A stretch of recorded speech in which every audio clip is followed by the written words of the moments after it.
Hello and welcome. Today, we're going to crack open the digital fortress that is Apple's App Store. We're diving into Apple's app review quality, security, privacy, and policy enforcement, which is based on a really insightful piece written by Dr. Nima Heirati for the service marketing module. So let's get right into it. All right, here's our game plan. We're going to follow the entire journey of an app. We'll start with the gatekeepers, then see how it survives the first automated checks, what happens when a real person looks at it, how privacy is protected, what life is like after it's on your phone, and finally, how this whole system is being shaken up by new rules around the world. So first up, the gatekeepers. Before we get into the nuts and bolts of how the review process works, we really need to understand why Apple built this walled garden to begin with. I mean, have you ever really thought about it, what an app has to endure just to earn a spot on your home screen? Because let me tell you, it's not just a simple drag and drop. It's a whole gauntlet of checks and balances, and every single one is there for a reason, to keep things safe and maintain a certain standard across the board. And this right here, this is the core of Apple's entire philosophy. It's not just bots, and it's not just people. It's this powerful hybrid system.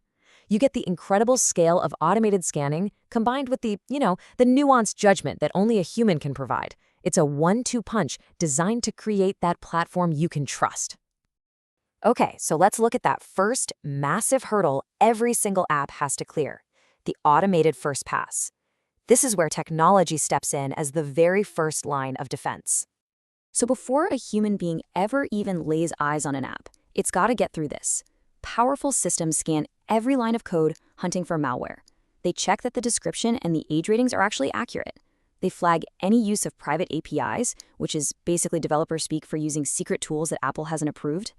And maybe most importantly, it runs the app in a sandbox, a totally secure, locked-down environment, to see if it tries to break any rules or grab data it shouldn't. And the scale of this whole thing is just mind-boggling. To put it in perspective, in 2024 alone, these automated systems blocked around 2 million malicious or rule-breaking apps from ever getting near the store. That's not just catching a few bad actors, that's defending against a constant, massive flood of potentially harmful software. But of course, a machine can't catch everything. And that brings us to the second absolutely critical stage, the human review. This is where experience, intuition, and judgment come in to spot the things that automation might miss. So a real person now takes the app and puts it through its paces. They're asking some fundamental questions. First, does it even work, or does it crash all the time? Then they look at the design. Is it intuitive? Is it actually useful, or just junk? They check its integrity. Is this just a cheap copy of another app? Does it lie about what it does? And finally, they make sure it follows all of Apple's very long and constantly updated list of rules. And here's a fascinating little fact. With all those complicated policies and design rules, what's the number one reason an app gets rejected? It's just bugs, plain and simple. The app is buggy or it crashes. It just goes to show you that before anything else, Apple demands that an app simply works. Reliability is totally non-negotiable.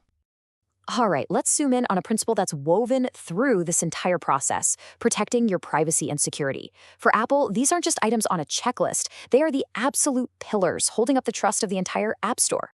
We mentioned this term sandboxing before, and it's so important. The easiest way to think about it is that every app on your phone lives in its own sealed room.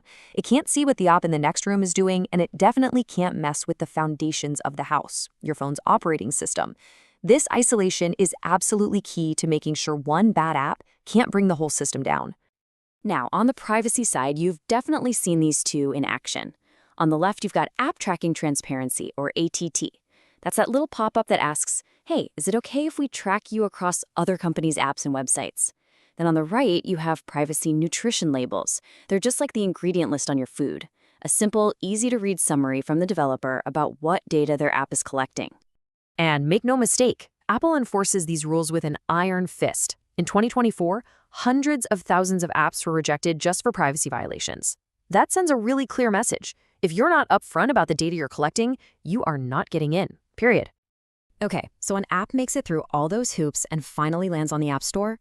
The story's over, right? Nope, not even close. That brings us to life after launch, because for Apple, the watch never ends. Yeah, getting approved is not a lifetime pass. Apple is always monitoring the apps that are already on the store. They use their own programs and they investigate reports from users like you and me to look for new bugs, scams that pop up, or sneaky developers who try to change how an app works after it's been approved. And if things are bad enough, they can even pull the plug remotely, disabling the app on everyone's phones. And this is not just some empty threat. In 2024, more than 80,000 apps were kicked off the App Store for violations that were discovered after they had already been launched. It really proves that this review process isn't a one-time event. It's a continuous, ongoing cycle. But this very tightly controlled system is now facing some major challenges from the outside world. And that brings us to our final section, the evolving rulebook and how Apple is being forced to adapt to a rapidly changing landscape. This chart really captures the tension perfectly. On one side, you have powerful regulations like the EU's Digital Markets Act, pushing Apple to open up to things like other app stores and payment systems. But on the other side, you have Apple pushing back, putting in new safeguards like notarization, and arguing in court that their strict control is the only thing that guarantees user security. It's a real tug-of-war between openness and control. And yet, despite all these challenges, the source material pretty much concludes that Apple's process, this unique blend of technology, human oversight, and constant vigilance, has set what you could call a global benchmark for how to manage a massive digital marketplace. Which, of course, leaves us with the million-dollar question for the future. As regulators all over the world keep pushing for a more open ecosystem, can the fortress of trust that Apple has so carefully built over all these years, can it still stand? It's something to think about. Thanks for joining me for this breakdown.